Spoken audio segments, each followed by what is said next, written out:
What's going on, Pokemon Go trainers? Welcome to episode 239 of Lured Up, the podcast where we take Pokemon Go way more seriously than we do ourselves. Lured Up is part of the Pokemon Professor Network. Today is Wednesday, October 26th, 2022. It's officially spooky season. It is very spookily season. I'm your host, Ken Pescator. That's Adam Tuttle. Adam, hi. Hey, how's What's it going? Happening? Not much. What's going on? Just chilling, like a villain. Nice. Slight disclaimer, I'm not recording at home. I'm actually in the studio right now. I have my mobile rig, so if I sound a little different, that's why. Oh, wow. Yeah, you sounded like a digital robot. Just letting you know. I was just trying to figure it out, but that makes total sense. I'm using the old school mic. I'm using the old mic. So I just wanted Your to name's make not a note Mike, of it. it's Ken. It's not. It's Frank. You're tricking people now. Anyway, on today's episode, we're going to recap the last week of gameplay, including week 1 of the Halloween event. We've had 2 weeks, 2 raid hours worth of Giratina, Mega Banette, and no Zorua. We'll get into Huzzah. We'll get into all that good stuff. Huzzah! We had quite a few things happen in game, or that will happen in game before the next episode. Or didn't releases, happen. So or didn't. Yep. So we'll review all that. Make sure you're prepared. Tickets are available for Safari Zone's Singapore, which is happening like now. This week. Right? So, meow. Very, very cool. And while we can't attend, we are going to live vicariously through JT Valor because he's been on an APAC vacation, gamecation for the past 2 weeks or so, which is really cool. So it's been amazing watching his content. We have GBL lag, Zorua breaking, Elite Raids failing, but worry not. Adam, we're getting a sticker update. Ooh, stickers. I'm actually pretty excited for this. Much rather had the Zorua. Dude, Not for gonna no lie. reason I'm excited about this, but yeah, I don't understand. I don't know. It's these are different teams, different things happening all at the same time, so it's not like, you know, robbing Peter to pay Paul or whatever those sayings are. This just happened to be in the timeline, I guess, and happened to release when a bunch of other shit is breaking, so it just seems a little awkward. We'll do a raid guide and battle party for Origin Forme Giratina, which will be coming here next week. We've had 2 weeks of Altered. I'm done with that shit. Do not want any more. And then I figured we close things out with just like a real light spitball conversation kind of about the state of the game, where everybody's at. Things haven't seemed to You're only improve talking to too me. much. How are we going to What? find out where everyone is if you're just talking to me? Oh, yeah, that's right. But we're going to, no, we asked Twitter. So we'll talk about that. Specifically, you know, what we have as an expectation for the next feature release of Pokemon Go. How do we think it's going to go? You know, sometimes Niantic will put something out that breaks and then they bounce right back. And this is the first time in a while we've seen 2 misses with the Elite Raids and now Zorua. You know, and we'll get there, but like I put up like Elite Raids not hitting their mark on Twitter, and people are like, what are you talking about? Elite Raids were great. It's like, yeah, on paper they were great, but for the majority of people that tried to play, it didn't go as planned. Even though it wasn't terrible, like Zorua, which just was non-existent, they were still able to play, just didn't come through all the way. But we'll get there towards the end of the show. We'll just have a nice, light conversation. But Adam, I guess we'll start with Halloween. We are in Candy. Double candy like this entire fucking month, which has been cool. But we're in the first week of the Halloween event, which actually ends tomorrow. So by the time you hear this podcast, we'll already be in week 2. But we had Mega Banette. I know you said you did some early on and had enough Mega Energy, but have you evolved? I your did Mega? actually, in fact, Yes! Mega Evolve it. Is it a hundo? Yes. Phenomenal. That's very good. I'm happy for you. I put 3 or 4 Banette into my Mega rotation. So now it takes me almost a solid 15 minutes to like go through all my Mega Evolutions if I want to run through all of them. Because that's kind of how I task myself. Like, you know, I'll have like one toilet session where I'll just do all my Mega Evolutions, or one toilet That's session one Mega I'm like, yeah, toilet exactly. session. Yes, Mega Banette toilet session. No, but I'll what I do is I sort everything by recent, so they stay in order, rather than when their CP changes, they bounce around. So I put everything by recent and just literally start at the top of my Mega tagged list anything that's free as far as Mega Energy is concerned, I just evolve and move my way all the way through the list. And, that way I have a whole bunch of Pokemon simultaneously moving their way up through the Mega ranks, as you could say. But, Mega Banette's been pretty cool. I did screw up this week. I caught a shiny Shuppet, not on Spotlight Hour or anything like that, just a random Shuppet. And, I keep a living dex, so when it comes to shinies, I want to make sure I at least have one evolved of each of the family simultaneously. So I don't know what I was thinking, if it was just like just a senior moment or something, but I type in shiny, I type in Shuppet, show the evolutionary line, I see my shiny Banette. I do not see, and then I see my new shiny Shuppet. And I'm like, oh, let me evolve my new shiny Shuppet. And I fucking evolved it. So now I have 2 shiny Banette, no shiny Shuppet. Nothing but Banette. There you go. So mad for no reason. It's just like, and it's like I'm asking around, like, who could please trade me a Shuppet, a shiny Shuppet? I'll give you a shiny Banette. And everyone's like, no, we're all evolved as well. I was like, God damn, piece of shit. So we had the 2 like parallel timed researches, which were pretty cool. The $1, the $5. Actually pretty good value here, I think, because the $5 one gave you, the Pose and ultimately Spirit Tomb, which they didn't really broadcast too much, which was really exciting. And a whole bunch of Yamask and Galarian Yamask encounters. So it was pretty cool. Adam, I know I used the gift ticket option to send you tickets. Were you able to receive them, open them? I was able to receive them. I was able to open them and whatnot. I mean, I just kind of immediately put it pops as up, active. Yeah. Cool. No, and I just thought it was interesting that usually around Halloween, Spirit Tomb is a bigger deal, and this kind of flew under the radar. They didn't necessarily tell us that Spirit Tomb was in there. And, but yeah, you could get your hands on the Spirit Tomb, which is kind of cool. And you could do both of them. So I'm assuming if most people bought the $5 one, they also bought the $1 one. Maybe not vice versa. But I'm very interested into hearing if people spent on this event, because a lot of people have been holding back with buying boxes. They may be itching to spend money in game. Do they feel okay or feel better spending if it's on an event ticket versus a shitty box? So I'm very interested to hearing. So let us know, write in, call in, whatever. Did you buy these timed researches, and what did you think of them? I thought they were a pretty good value. I definitely enjoyed having a whole row of Galarian Yamask checks. Even though I didn't get a shiny, it was still cool to have those opportunities, which was really nice and not have to worry about rating them or anything like that. I did get a shiny Galarian Yamask out of mine. Ooh, nice. From the research? From the research, yep. Ah, that's the best. Yeah, I love when the research Pokemon, they have the tag, caught in a research or whatever. That I just love that. It just adds to a little bit of provenance to that catch, which is exciting. I like that. And like you were saying last week, that Pose with the Pumpkaboo Jack-o'-lantern is fucking really cool. And yes, yeah, I equipped that one.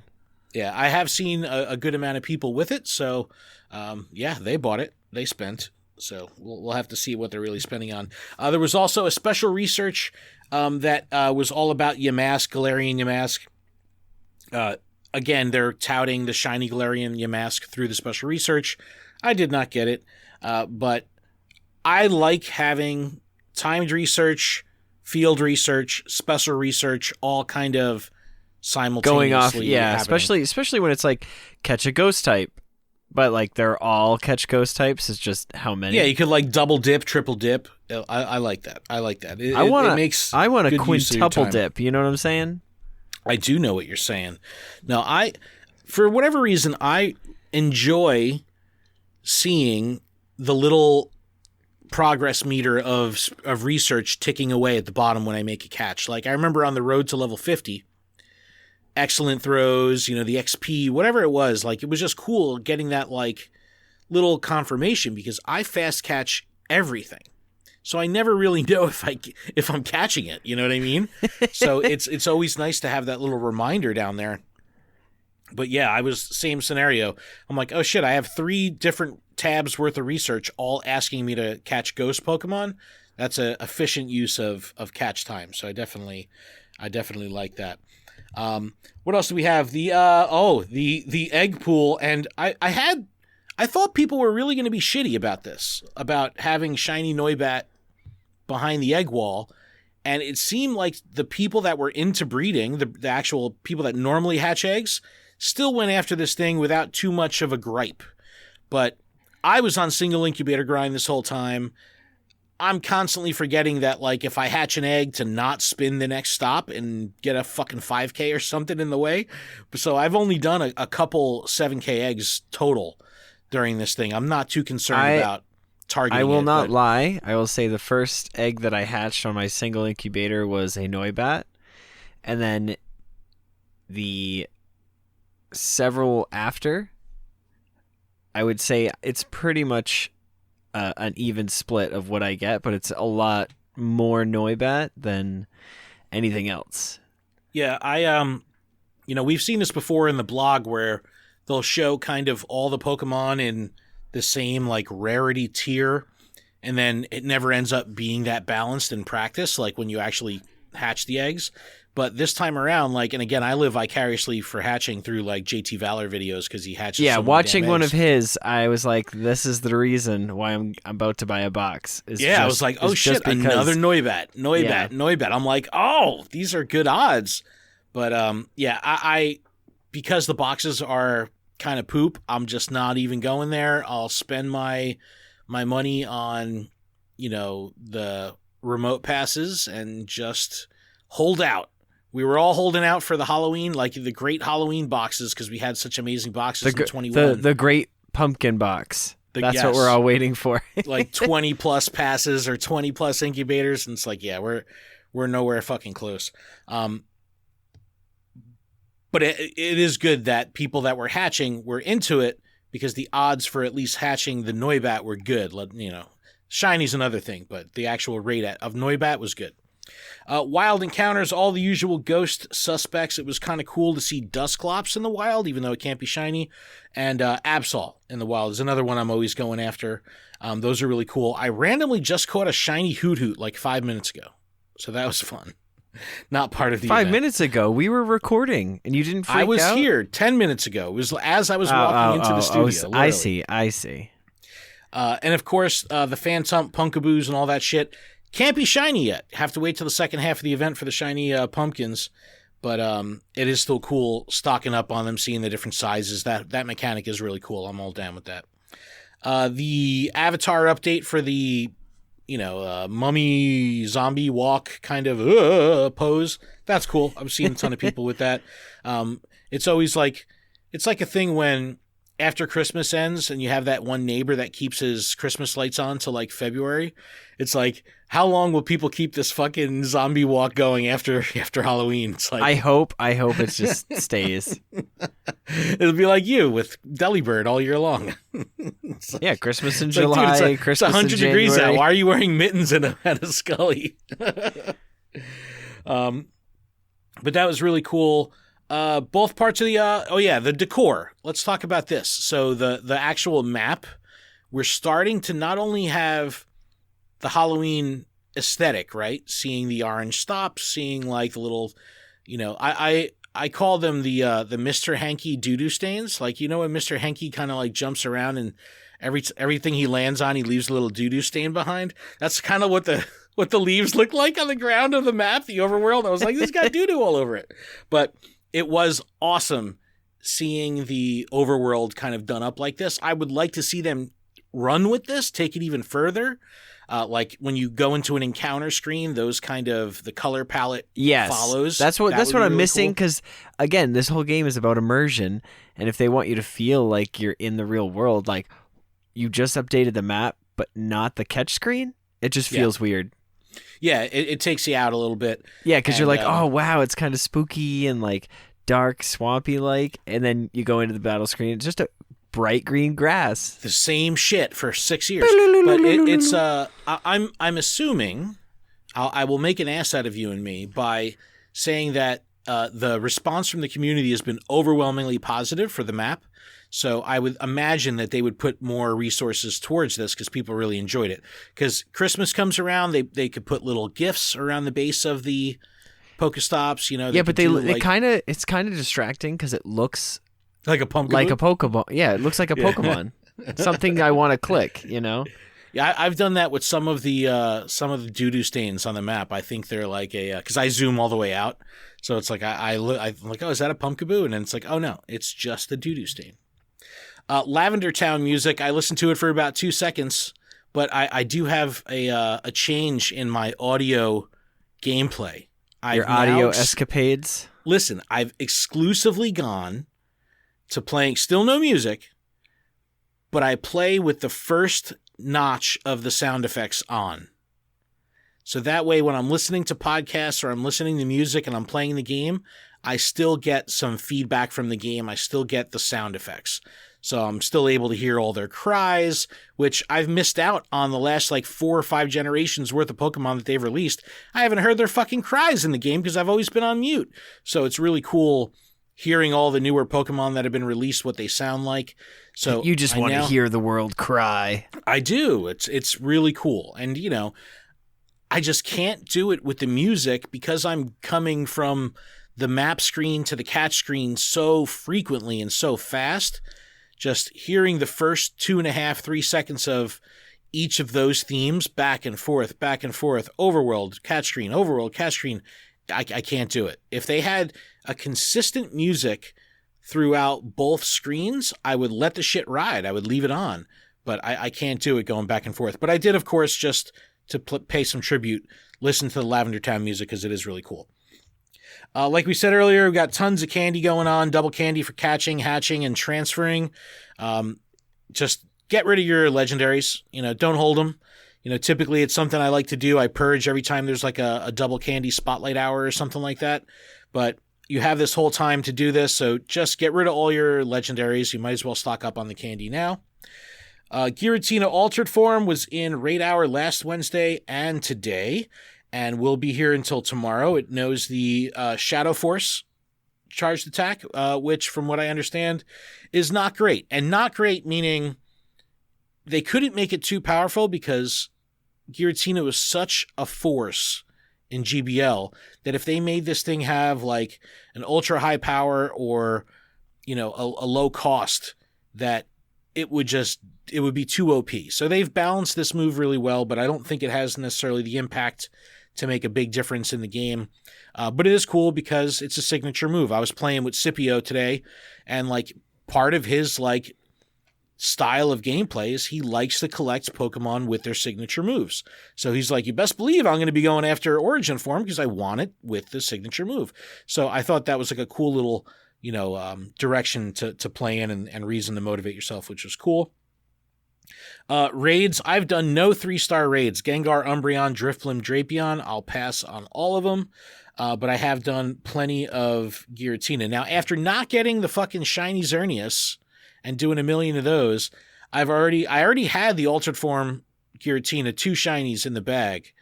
And of course I got another shiny Giratina. So maybe I'll have to trade that away for a shiny Xerneas or something like that. Field research was another opportunity to get Galarian Yamask, and I've definitely stocked up on Gengar and Absol Mega Energy just doing the simple tasks. I think it was something like 5 curveballs or something like that, and you get the Mega Energy, so it was easy peasy. So, 2-week event, Adam. This first week is a wrap tomorrow. What do you think comparatively to previous years worth of Halloweens? Does this feel the same? Does it feel better? Does it feel worse? What's your take on week 1 of the event? I mean, for the first week, it feels fine. I mean, there's enough spooky Pokemon. Maybe there's less, but the map addition makes it feel like more. And what I do like is that week 2 is kind of promising to be better. So, yeah, I just wish they would have just given us the shiny Pumpkaboo at first, and then saying oh hey, then you can get this one with costume. With a costume. That one's more rare. You know what I mean? Something like that. I think, I don't know. I think they had to hold it back to make this feel like an additional things. So you would be motivated to play through the first week because you have the new, the Pokemon that are more rare or seasonally spawning. And then someone's been playing throughout the whole event for a week. How do you get them to continue and still devote time? Let's sweeten the carrot at the end of the stick even a little bit more. And I think that's what they're doing. So from tomorrow, so by the time you hear this, it'll be live, through October 27th is the second half of the Halloween event. And like we talked about last week, we have Vulpix, which can be evolved up to Ninetales, Gengar with the hat, Pumpkaboo with the little hat, which can be evolved up to Gourgeist with the little tiny, it reminds me of, I'm going to date myself here, but do you remember Men on Film on Living Color with Damon Wayans? Yep. He wore like the little tiny derby hat on like the side of his head, and he had like he had a shaved head, so it was like glued on. That's what these little hats remind me of. They're like these tiny little spooky hats like on the side of Pumpkaboo's head. It's the funniest thing. It looks really funny on Gourgeist, which is good. The timed research will carry over, so if you didn't pick it up during the first week, you'll be able to do that in week 2. Same shit with the poses and all that good stuff. Special research carries over. There's pretty much no difference here with the eggs. The older Halloween Pikachu hat is coming back. So we'll actually have Pikachu in the costume mix as well. I don't really mind because I'm chasing the shinies. And like, Adam, where are you? I hate with this? Pikachu. I hate Pikachu. So is it not necessarily costume? It's just costume Pikachu. It's just costume Pikachu. Stop with the costume Pikachu. But you can't. You gotta. Is it? But what do they do? Just go to Eevee then? I don't know. I'd rather it be Eevee because it's got a ton of different evolutions, and if I want to evolve a bunch of them into different evolutions, like I could do that. Pikachu, It's just like Pikachu, Raichu. Pikachu, the Piplup with a hat is coming back also, which is interesting. And then is Pichu in the egg pool? Oh, it doesn't look like it is. Is it in the egg pool? Because if it is, then it would get the hat, right? No, there's no eggs here. Yeah, if you're gonna go Pikachu, go full Monty, okay? Full Monty, yes. Yeah, they're just full not frontal. I don't know. Yeah, and then in 3-star raids, you're going to get the Drifblim wearing the Halloween hat. So I actually have that shiny. So there's some good stuff. Shiny Chasers will have some stuff to go after. I know a lot of people are going to be going after this Gengar with the hat. So plenty of costume Pokemon during this event in the wild, in raids, in research. Plenty to go after here. The Galarian Mask is sticking around in research, so that's always good. So definitely go after that. But I don't know. I think with the shiny chases that they've created here with all these costume Pokemon and the release of the shiny Pumpkaboo, I think people will continue playing through the life of this event. I just think it's enough of an incentive gameplay wise to carry people throughout.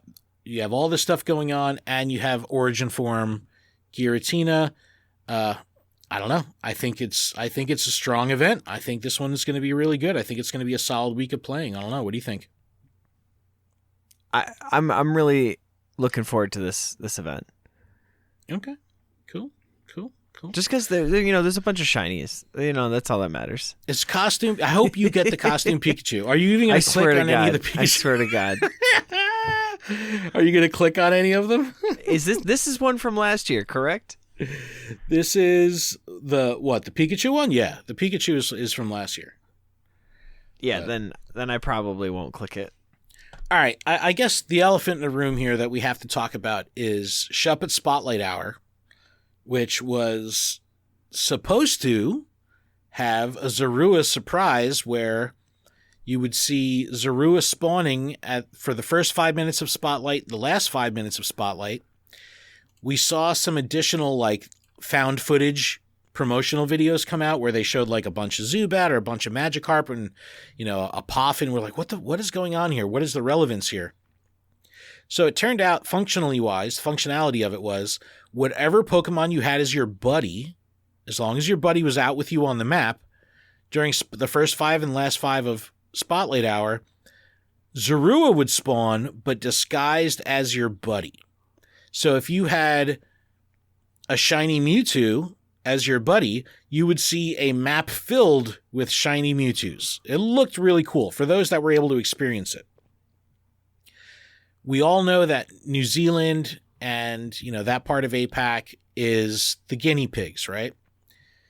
So the feature releases and immediately there's bugs. And what was happening was something to the effect of the Zorua was retaining the CP of whatever your buddy was, as well as its, I think, size stats. I thought it was the original Shuppet caught that was the same height and everything of Shuppet. Yeah, no, but this was Zorua, though. For the people that actually could catch it. Oh. I thought it was the Shuppets, like, when it became Zorua, the Shuppet, where it retained the stats of Shuppet. But it wasn't a Shuppet, though. It was your buddy. Oh, that's so weird. So, like, you would see a map filled with shiny Mewtwo's. Some people were trying to click on it, and they would get the poof, which is hella frustrating. But the people that successfully did catch Zorua, you could have, like, let's say you had a level 50 Mewtwo as your buddy, 4,000-something CP. You now have a 4,000-something CP Zorua. Wow. Because it, like, retained. So I don't know if they're going to balance that or change it within people's, in their inventory. I don't know how they're going to handle that. But by the end of the New Zealand Spotlight Hour, they had already started pulling Zorua. So there was people that were able to get Zorua at the top of the hour, and then it never spawned for the second part of the hour. And then by that time zone shift, they just completely pulled the plug on Zorua. I did see some people had traded it and gotten lucky. Yeah. That's a crazy flex at the moment. At the moment, for sure, especially if it's like out of control CP. But the fucked up part here is, like, this is a great Halloween Pokemon, right? It's totally broken. They pulled it. Will Zorua make release in the game before Halloween? I hope so. I hope so too, man. I was really excited for it. Like, I thought this was a really cool Pokemon, a really cool way to deliver it.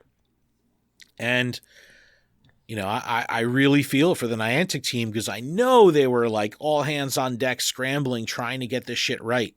And they just couldn't.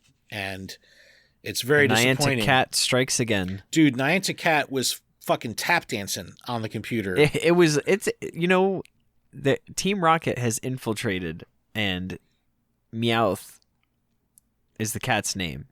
Yeah, it was bad. I really hope they figure this out. Really cool. Just like Elite Raids. Phenomenal concept on paper. This would have been so cool. And it just they couldn't pull it off. So again, we'll touch base again on this at the end of the episode when we kind of, have our little open discussion. But I guess to get our hot takes, now, what is your confidence level in Niantic's ability to release new features at the moment? Like, if pretty low. Like, I don't understand how. Like, I am not a developer. I have no developing skills. But for them to have attempted this and not test it on a large, like, I just don't understand how there's no, like, dude, I don't know how their testing works at all. Yeah, like, I don't, like, wouldn't it be cool for, like, there to be a test group, Oh, I'm sure they have that. I'm sure they have, but like more than one robust QA more teams. Than one, and in different time zones that can actually, like, test it out. See, I guess the problem, and again, I'm speaking out of my ass here. Yes, you are. I know.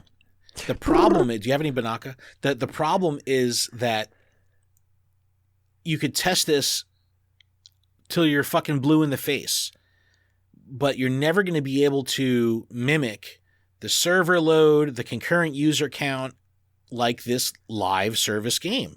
You're always going to be in some, like, sheltered pigeonhole scenario where you're only hoping to mimic what the real world game is doing. So I'm not trying to make up excuses. I just don't understand and don't know how you could possibly fucking test this. But it does seem like they're pumping out new features quicker than they have been. And they might be a little short-sighted when it comes to preparing for the rollout. And I don't know how to fix it. I don't know what they could do, like you said, outside of having additional tester. Like, I don't know. I don't know what the process is. Like, I would imagine that you could have, like a parallel server where all the POIs are the same, everything is the same, but when you load into that server, you're not just going to have all the traffic and congestion of the main game, but you still have the functionality. The codes can still run. But I'm assuming that it's just the volume of concurrent users and all that maybe played a part into why this did not work out. But I don't know. Yeah, but in testing, wouldn't they have seen that in the buddy system, like when they caught it? Or was that that's just what I mean? Hey, it works.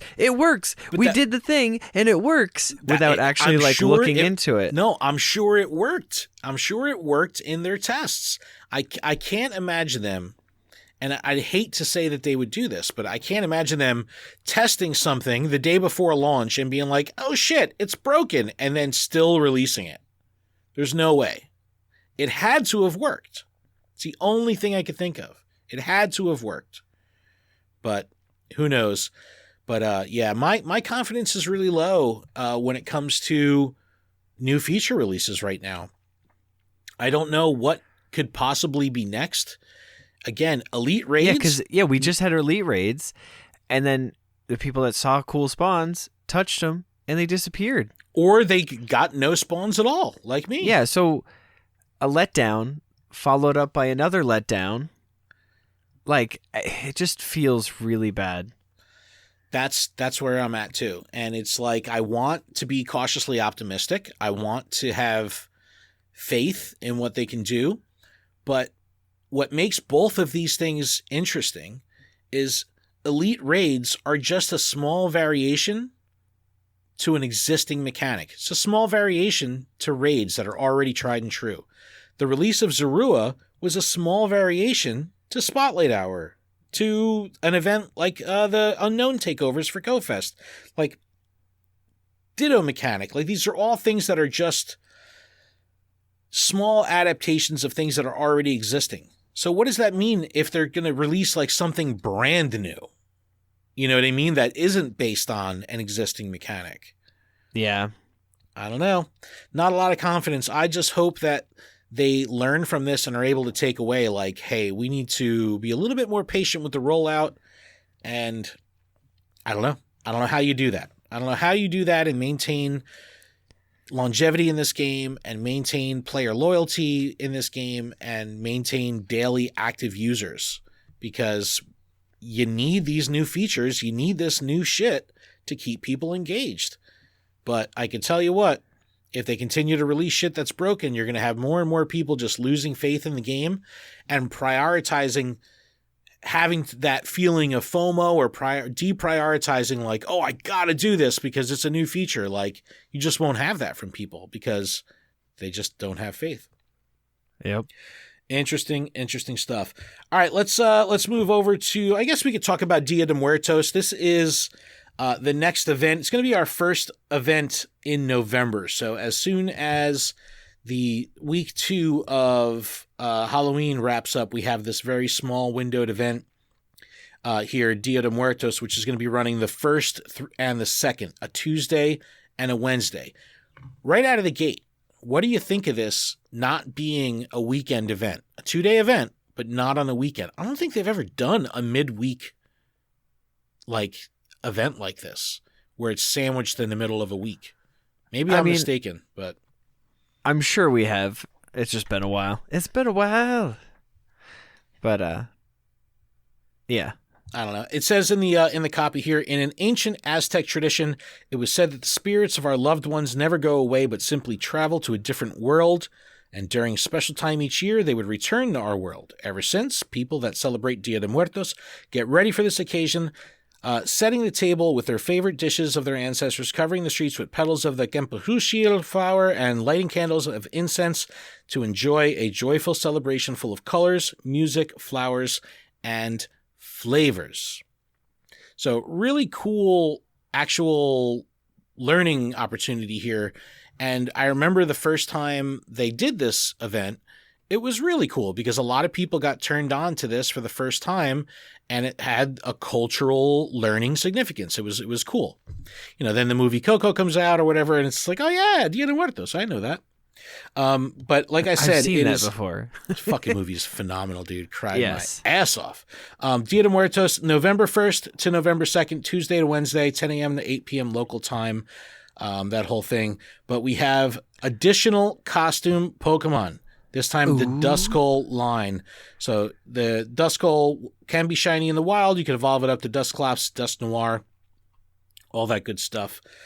Make sure you have your candy. Take advantage of your catch candy. If you have Duskull in your inventory, make sure you transfer them by Halloween so you can take advantage of the double candy. This will be a coveted shiny because you have it's a limited window. You have such a limited window, but people will want it. I know you hate to say it or hear it, but it's like when they release a limited Pikachu hat, like the Thunderbolt. Don't hat. Even stop talking about Pikachu. But that was a rare Pokemon. Listen, we don't talk about Pikachu. Look, everything has come back around in the game except that Lightning Bolt hat, whatever the fuck they call that one. So it's like if you got that shiny, that was the shit, But yeah, this one will only be available for 2 days, so let's get on the grind for sure to go after the shiny. But lure modules will last for 90 minutes, incense for 90 minutes. The double catch candy will carry over to this event, but hatching and transferring wraps up on Halloween, the 31st, I think. So make sure you get that done ahead of time. There will be a Dia de Muertos collection challenge. They don't talk about what's in there, but you can get an encounter with a Alolan Marowak and receive a Poffin and an incense. No mention. I think last year they allowed us to evolve regular Marowak to Alolan. I mean, regular, whatchamacallit, Cubone to Alolan Marowak. Was that during Halloween? Did they? I don't know. For some reason, I thought. Yeah, I don't know. But you can encounter an AWAC through the collection challenge, which was pretty cool. Wild encounters, Cubone, Chinchou again. Chinchou? So Chinchou, like we just had Chinchou featured. No one was really excited about it then. I'm definitely not excited about it now. Sunkern, Roselia, Litwick, Swirlix. The good thing about this encounter lineup is they can all be shiny.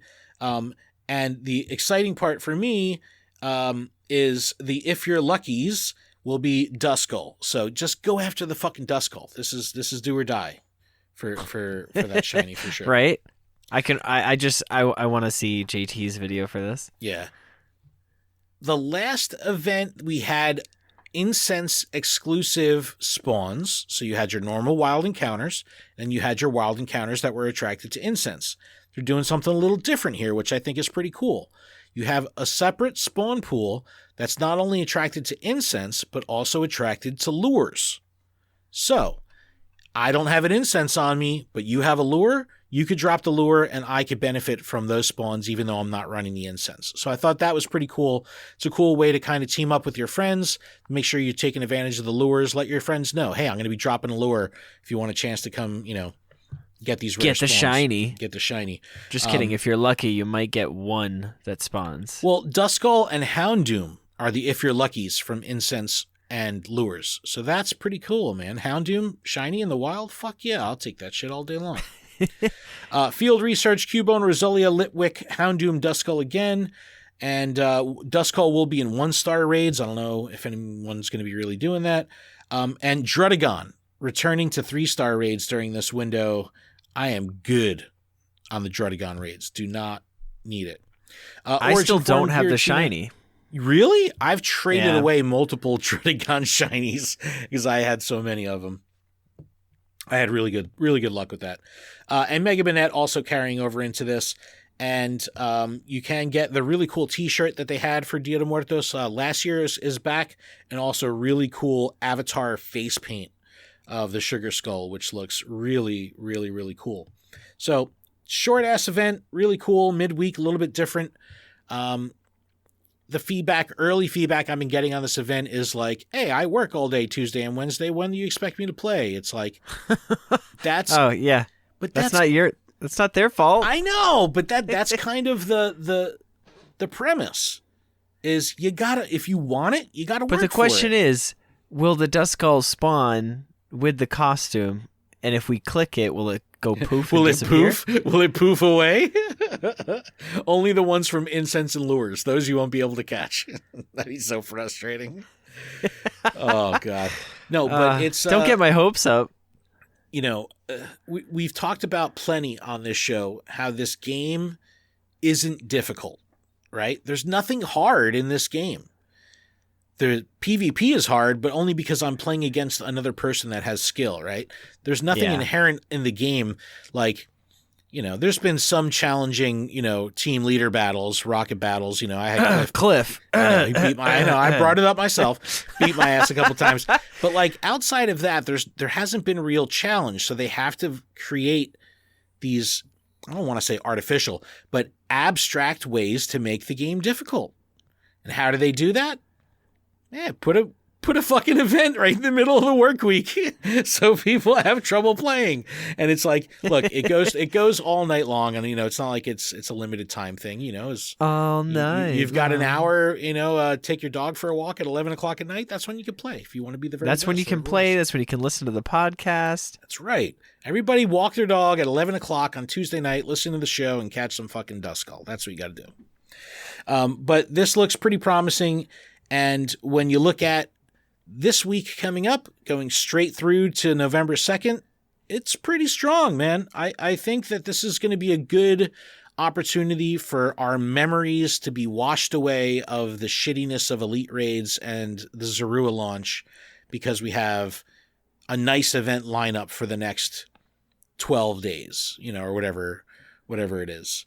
Not even that much. 10 days, 6 days, 8 days, something like that. But I don't know. Very promising event window on the horizon. So that's all good stuff. All right, one more thing, Adam, we could talk about before we go to the break, and that is going to be the stickers. Are you excited? Don't. Okay. The stickers. Well, you know what? Should we talk about Safari Zone? I don't know. Safari Zone tickets are available. I mean, it is a cool event. There's there's costume Pikachu. The costume balloon Pikachus, and the Pikachu wearing the purple flower T-shirt. Again, I know JT is going after this. I know he's looking for the other shirts as well with their adventures and the other Singapore ones. But yeah, tickets available now. All right, sticker event. So, or not an event, just an update. So, I really think there's like three schools of thought when it comes to the stickers. You've got people like me that love to get stickers and collect stickers, and I hate to use them. I just want to hoard them. I don't know why. I'm like that in real life. I have so many stickers from my youth unstuck that have never been peeled. I'm just a fucking weirdo. I get stickers. What's stuck, man? I don't like sticking stickers. I like those sticks got to get stuck. It's bizarre. So you have people like me that like to collect the stickers but never put them on gifts. You've got people that can't stand the stickers, don't engage the stickers, don't use them, so they're kind of, whatever to the whole event. And then you have the people that really like to personalize their gifts and make sure they send cool stickers or relevant stickers on all of their gifts. The problem with that, like mine, I like to send the ice cream place with the vanilla. There you go. See, that's what I'm saying. I'm still on the sexy Trico. I still love sending sexy Trico, but the issue is, just like the way they have the layout for the shop when you're scrolling through the clothing. It's one long horizontal swipe that just never fucking ends. And there's no way to sort. There's no way to categorize them. And it's a pain in the ass. So they've done something about it. And I'll read it right from the release. It says, with this update, trainers will be able to navigate their sticker collection easier than ever before. Stickers will be grouped by category, helping you quickly find exactly the right sticker to attach to each gift. I love this. Yeah, no, this is pretty cool. So it says when you tap the add sticker to pull up in the sticker view, stickers are grouped in different categories like featured, recent, messages, Pokemon, characters, and miscellaneous. So messages being like if it says like hello or something like that, that's counted as like a message because it actually says something. I think this is like a really, really cool thing. Swiping up on the sticker sheet will show additional stickers in your collection. Trainers can navigate through their collection by scrolling up and down, similar to navigating the Pokemon storage screen. So you'll be able to actually have more stickers on screen than the horizontal, the one horizontal row that we're used to. So in the blog, they show pictures of what this looks like. It looks really cool. There's graphical little buttons for each of the different categories, recent messages, Pokemon. I love the graphical things. You can even separate by region. So when you click on Pokemon, you'll have different toggles for each of the regions, similar to when you're looking at your Pokedex. So maybe there's a Unova event going on. You want to focus on Unova stickers. You can easily get to them through that feature. So again, this is really just quality of life. This isn't anything that's like impacting the game outside of this, with the exception of something they tacked onto the bottom of the blog here. And that says special sticker sale. Now, before I even get into this, Adam, have you ever paid for stickers? No. I have once. It was the Ditto stickers. I've only done it once. I have never. But this is pretty cool if you're a completionist. It says to celebrate this update, we've made most of the stickers ever featured in Pokemon Go available for sale in the in-game shop. So I put a tweet out saying like, hey, is there a list anywhere of all the stickers that have come out? And Marty from Pokeminers was like, here you go, and linked me to his GitHub. They have a complete list of every sticker ever released in the game. So I think it would be cool if we had a sticker dex, you know what I mean? Make it easier to track our collections. But because we don't have that... But then you'd be like, I didn't play in that community day, so I don't have those stickers. How do I get them? You see, but just like the dex, they don't show it to you if you don't have it. So, which I wish they did. But yeah, you wouldn't even know it. You might have a blank spot. But from the October 31st to November 2nd, you're going to be able to see these tickets or the stickers on sale. So you're missing a specific sticker. Spend your money on it. I don't know. I totally wouldn't feel right in the current economic climate of the game spending any money on stickers, but that's just me. All right, Adam, I think we take a little break. Went a little long. We come back. Yeah, for sure. We'll do our Giratina raid guide and battle party. That's Origin Forme. Swoop, swoop. And then we'll just kind of spitball a little bit. Talk about the community sentiment at the moment and what everyone's kind of feeling in regards to their trust and faith in Niantic to produce a consistent, functioning product. We'll get there in a minute. We'll be back right after this.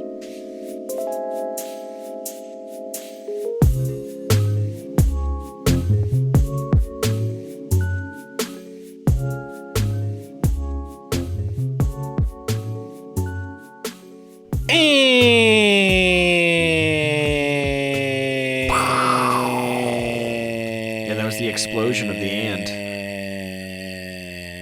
and. We're back.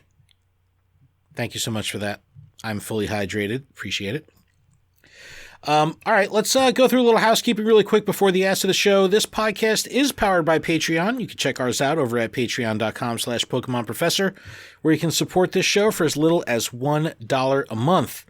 That $1 will get you access to our patron-exclusive Discord, which is a fantastic place filled with fantastic people. And all patrons are eligible to participate in our monthly Pigo and TCGO prize tournaments. Registration's in the Discord. We hope to see you there.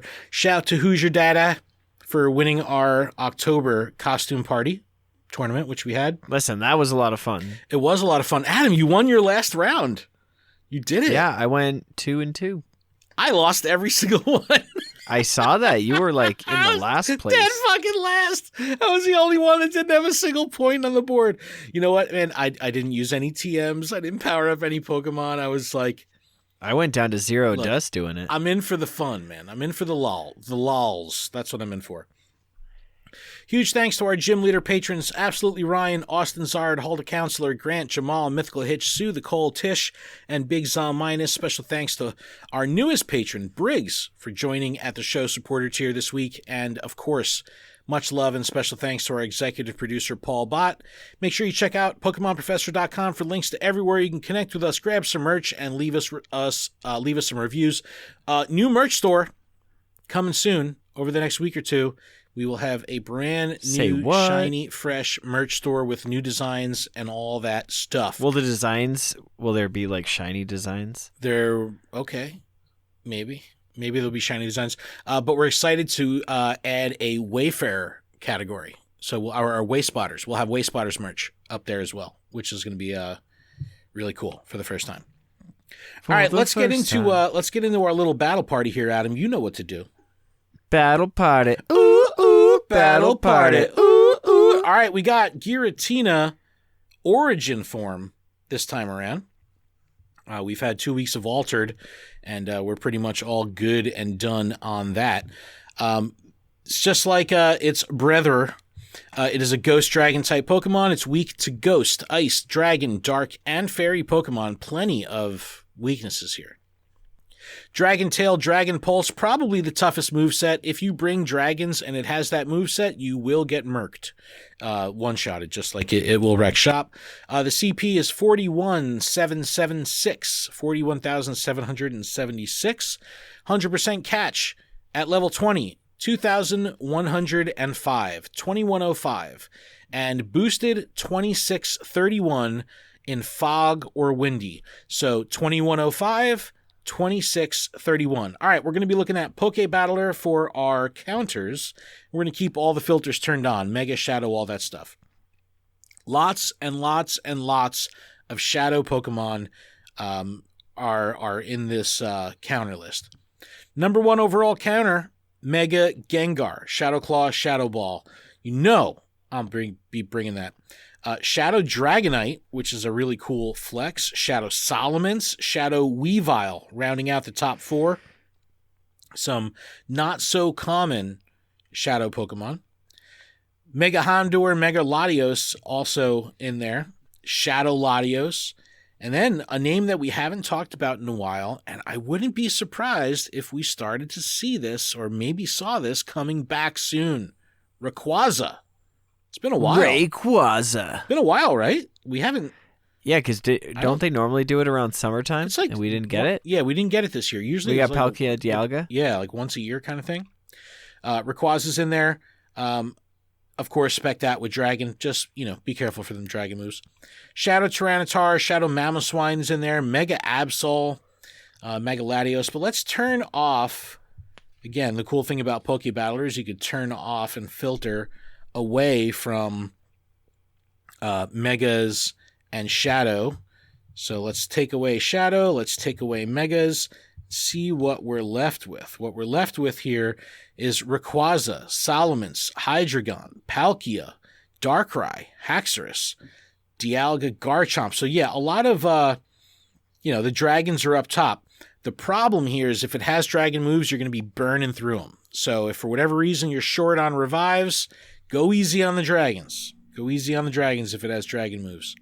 Zacian is also in there with Play Rough. Reshiram is in there, Weavile. So there's plenty of diverse counters here. Some of them are not difficult to obtain. So there's a lot of options here. So I've moved to this process. I now create 2 battle parties, 2 parties in game for each raid boss. So that way I can, if my team wipes, I can easily jump back in with my next set of counters and not have to worry about max reviving while I'm in the lobby. So I make 2 parties, and what I'll do is I'll stack my first party with my I want to win quickly party. So what I'm doing is Mega Gengar and 5 Rayquaza. Just going for it. My second party is when I'll get a little diverse and have some fun with it. So what I'm doing here is I'm bringing all shadows. Shadow Dragonite, Salamence, Weavile, Tyranitar, Mamoswine. All right, not all shadows. Blissey in the back, holding that shit down as well. So Mega Gengar, 5 Rayquaza up front, second party, Shadow Dragonite, Salamence, Weavile, Tyranitar, Mamoswine, and Blissey. I like this 2-party system. It's worked out really well for me. It's made raiding and wiping much easier because I could just jump right back in with. Is that one of those toilet things? It is definitely toilet humor. Wiping one of those. Yeah. Yes. All right, Adam. What do you got? All right, I got Mega Gengar because it's Mega Gengar. 100% Salamence, Garchomp, Dragonite, Haxorus, and Weavile. No shadows, just straight up. No shadows. I don't think I have any good shadows, to be honest. You gotta remember, man, you could have you could have a not so great shadow Pokemon. You could have a 0 attack shadow Pokemon, and it will be better than a 15 attack non-regular. Listen, do you have the Stardust to invest in my Tyranitar? I am sitting on a cool 15 million Stardust at the moment. 15 milli. Yeah, these aren't going to level up very fast, so I don't have much dust. Something I'll promote really quick, which is actually happening live right now on Twitch, is we played in the Poke Battle Network's team challenge, and we put together a lured up squad called the Lured Up Lag, which I took part in, which was a 6-person team. 5-person team, 6 Pokemon, pick 6, show 3. And it was really awesome, and it's currently being streamed live at the moment on the Poke Battle Network Twitch. It will be backed up to the Poke Battle Network YouTube, so I'll put links to in the description if they're available by the time this releases. But definitely check that out. That was a lot of fun. But I did spend on that one. I did spend some dust because I didn't want to let my teammates down. Fish on a Heater from the PvP corner of the GoCast was actually the Lured Up team captain for this tournament, which is funny, crossing the streams there. And it's like, I'm like, dude, I'm going to need help building a team, competitive team. I go, but don't worry, I have unlimited Stardust to spend. And he just Fish sends me a gif of the Grinch running his fingers through each other yes. Because I was just I'm not afraid to, I have the dust and I'm not afraid to spend it. I'm not afraid to spend it. But so Origin Forme Giratina, go get him. Get that shiny. It's a good fucking Pokemon. Go get him. All right, Adam, let's talk about this little poll I did on the Twitter space. And I said, Pigo check-in, with the release of Elite Raids and Zorua missing their mark, how do you think the next feature release will go? We've seen trainers throw their hands up in defeat, and others remain cautiously optimistic. What say you? So I put a poll together, 3 options. I voted on this. The first one, the option was, it will surely fail. The second one being cautiously optimistic, and the third one being, it will be a success. So we want to take the temperature of the community, figure out what they think of the next feature release from Niantic. And unfortunately, 58% think that the next feature release will fail. And only 5.5% think it will be a success. 36.5% for cautiously optimistic. That's where I would vote. The cautiously optimistic. Of course, I want it to go well. I just don't know. Niantic doesn't learn their lessons very easily. So, yeah, we've had two less than stellar releases. I don't know. It might take 3 for them to learn a lesson. I don't know. But we'll have to see. But Ad, where did you vote on this? I voted the first option. It will surely fail. Wow. Interesting. But we got some good community feedback. I'll run through some of them here. Ghastly Girl says, I hope for the best, but prepare for the worst. I want to see them succeed, and I want these features to stick the landing in all time zones. But after everything that's happened, I think it's wise to be cautious. Yo, this is the most level-headed fucking response I've ever read. She absolutely perfect. Yeah, you want things to succeed, but man, it's hard to have confidence. Kitty Rambles says, when I did my predictions for this Halloween event, I specifically said not Zorua because they aren't ready for the mechanisms necessary for it to be in game. Turns out I was right. I try to be optimistic, but it gets tricky. I like how she did that little Halloween stuff thrown in there. Yeah. James says, I think it will change. Oh, I just jumped too far. Hold on. James says, I think it will change, but they need to test stuff out before showcasing it. If you know people you have are willing to volunteer and test it out, because people in New Zealand and Australia didn't get a chance, then the rest of the world, Yo, I do feel for New Zealand and Australia. Is this enough of a silver lining to be like, hey, well, some of you got Zorua? I don't think it is. They always get the fucking shaft. Always. But yeah, I don't know. I don't know what they could do. Tryhard Circus, one of two. It says this account, half of this account feels the need to be cautiously optimistic. The trend says it will fail, but let's not speak failure into existence. Not sure how my co-host sees it. I like this. Let's not speak failure into existence. Let's manifest positivity, right? We want things to be positive. We want it to, we have to speak it into existence. You should not have put the bad, like the surely fail option. Why? Because then you're calling it into existence. I'm not. I'm just putting it as an option. You're only calling it into existence. If you vote option, for it, you're calling it into existence. Yeah, but you just said it, so it brought it into fruition. Oh, God. Woodwoe's Wolf, as an Aussie, we don't get it as bad as New Zealand, but we still do get a lot of unofficial beta testing. I think issues with new features and events are just part of the experience at this point. I don't know what I'm going to do if the Route Maker turns out to be a buggy flop, though. Oh my God, the Route Maker. Yeah, that's a perfect example. Something completely new, not based on an existing mechanic. The foundation of Elite Raids was in Raids. The foundation of Zorua was in Spotlight Hour or whatever. The Route Maker, they've got Ingress, but that's nowhere near the scale of Pigo. Oof, that better not flop. Yeah, I don't know. Lachlan says, other mobile games apologize in-game for mistakes, and often with premium items. We got a tweet. Well, we get a tweet if we're lucky. So I think this. No, that's so true though. It's very true, and it really brings up a good point. Because, like, maybe just give us the old boxes back. People are still gonna spend money, but at least they're happy about spending money. You see, because they're getting tons of value. But here's the real issue.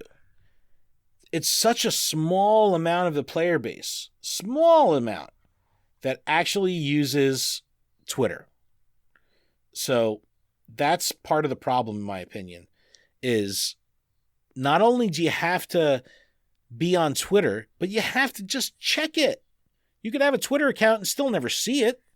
So the amount of people that are actually seeing this, like, I'm sure there's people that had no idea Zorua was coming. So they had no idea that it was going either. So maybe ignorance is bliss when it comes to that. But when Twitter becomes the number one media outlet for their in-game news and their bug reporting and shit like that, I think that's just not a good way to do it, because it's such a small amount of people that are on Twitter. I don't know. I don't know. We did get a voicemail from Lachlan, and we got a voicemail? We got a voicemail from Lachlan. He wanted me to play it. So I'm going to play it here, and then Adam, we could just sit back and listen, and then I'll cut in the actual audio when I edit. Here we go. Hello, Ken. Hello, Adam. It's Lachlan from Way Spotters, and I have just had the worst non-Zorua event of my life, and I cannot believe that they have consistently done this to the Asia-Pacific region. And what's worse is it worked, at least the spawns of Zorua worked, on Spoofer Island over in Kiribati. So it's 7:01 now, local time, and we didn't get a single Zorua. So the fact that this is done, and if they try and make it up with a replacement shop at Spotlight Hour, I'm not going to be a very happy person. They genuinely just need to do a Zorua Spotlight Hour. I don't care what they had scheduled for the first Tuesday of November. Just do a Zorua Spotlight Hour and apologize to trainers because, frankly, there were a lot of players who normally don't go out for Spotlight Hours who are planning on meeting up, going to parks at the start and the end of Spotlight Hour. This is how you break community. This is how you stop people wanting to play your game. And this is how, as a company, you lose the trust of your player base. And frankly, this sentiment is widespread over the Australia-Pacific region. We don't want to deal with this bullshit anymore. Anyway, all the best. Have fun. Hello, Adam. Please share this on. And if anyone at NIA is listening to this, I don't know what you can do to physically improve the gameplay experience for those in time zones as you fall asleep and clock off for work, but it was never this bad when events started at the same time globally. That's all. Thanks, guys. Oof, Wow. Lachlan with some thoughts. Yo, I agree with him Straight 100%. fire. No, I agree with him 100%. This is, things like this break trust. They break down communities. And he also brought up a great point. When these events launch, right, when these events go off and local time in New Zealand and Australia, Americans are sleeping. So the core support, the core teams that are, there to tackle bugs and that type of thing may not be on the clock. So things may not get addressed as quickly as they would as if it was an all hands on deck scenario. So that's a good point. And again, I don't know the real details behind that, but they gotta have, I don't know, man. I don't know what they could do. But Lachlan, I agree with you 100%. This is, it's pretty damaging. It's pretty damaging because what ends up happening is just the circle of shit talk, right? People. Yeah, and it's like, I know we had insider information knowing that it's going to be a surprise. And like, I was genuinely excited about it. And then to hear like it almost immediately was just, something's not right. It's like, are you serious? So I get my Zorua taken away? Yeah. Like, it was just annoying. Like, I literally didn't even turn on the game. I literally didn't play. Oof. I didn't catch a single shuppet. I didn't have the game open for Spotlight Hour. Had I known that it was going to work and had I known that they were going to be there, I would have played the game, but I didn't. There was a ton of people saying, like, I got to stay by my phone, so as soon as APAC gets their thing, they can fill us in on how this is going to work, because people had so much hype and excitement from those, like, found footage videos, or, like, something's going to happen during Spotlight Hour. And I remember, like, people tagging all the Aussies in our Discord going, like, what's happening? What's going on? And then, like, they all come back with, like, it's fucking broken. God damn it. Heracross Boss says, honestly, at this point, they need to start paying New Zealand players to beta test their features. Yeah, like, honestly, just, like, put coins in their accounts, because, like, there's not much more you can do. Rudak says, doesn't matter. We're all hooked anyway. Pokemedro says, it's real hard to stay optimistic when the recent the fails pile is growing so large. Dude, I see, man, people are really, I don't know. Season 2, Hilly says, I feel like every time something new comes out in this game, the community reaction isn't, I'm so excited. It's rather, how will it break this time? Oh, see? That's not good. That's not right? good. But it's true, though. It's true. It's what else can go wrong? Mythical Hitch, I'm always optimistic about new releases. Then I tune into streams from New Zealand and Australia and see how it actually turns out. True to the nature of having a 100% live game, there are usually hiccups in the release. Hope for the best, prepare for the worst. Mythical Hitch keeping it positive. I love that shit. But no, he's right. He's right. A couple more. We got a bunch of responses here. Thank you to everybody. I'll read a couple more. Greg I and Pogo, or Greg L and Pogo, sorry, says, indifferent. Niantic's releases sound cool, but typically fail to execute. Yeah, see, it's just, people have lost it. Ramirez Rex 96 says, if it wasn't for the Pokemon branding, I would have quit this game a long time ago. Oh, this was a good one. Let's talk about that. If this wasn't a Pokemon game, would you be playing it? If another game let you down this much, would you walk away? You mean like the catch mechanics in Draconius Go? Oh, God. Here we go. It's like, how did they not fix that? How is it still not fixed? The game has been out for so long. I'm sure it's so bad. It's so bad. All of the Draconius Go's developers have long forgotten they even worked on that game. They're probably now employed by Niantic. They all moved over to Garfield Go or Jesus Christ Go. That was the best one.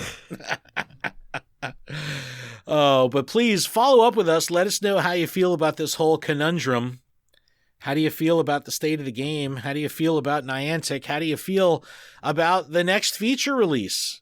Yeah, tell us how you really feel. Yeah, and shout to the community that we've really gotten to a point where even like if we're fully frustrated, we're able to get some good points across that, even if they're not constructive, they're not really dickish. So shout to everybody. I appreciate, everyone being honest without, taking it to a place being too honest, No, it's like I want people to have a soapbox. I want people to have a platform to air it out. And, people have done that without having to like make attacks on the developers or talk personal shit. They're just like, look, I'm done here. I'm spent. I've lost my will. I've lost my trust in things going well. So not good. Anyway, Adam, we went a little long. That's all right. It's okay, but that was an episode. It's okay. That was a show. That was episode. That was a full episode. So thank you so much to everyone for checking us out. We really do appreciate it. Please check out PokemonProfessor.com for everything we have going on at the network. LuredUp.com for everything going on at the show. You can email us, luredup@PokemonProfessor.com. You can call in like Lachlan did, 732-835-8639. But Adam, if that's it, that is in fact it. Is it? It's it. Thanks so much, everyone. But not we all float down here. Keep training, trainers. Catch them all down here. We all catch them all down here. Have a good week. We'll see you next time.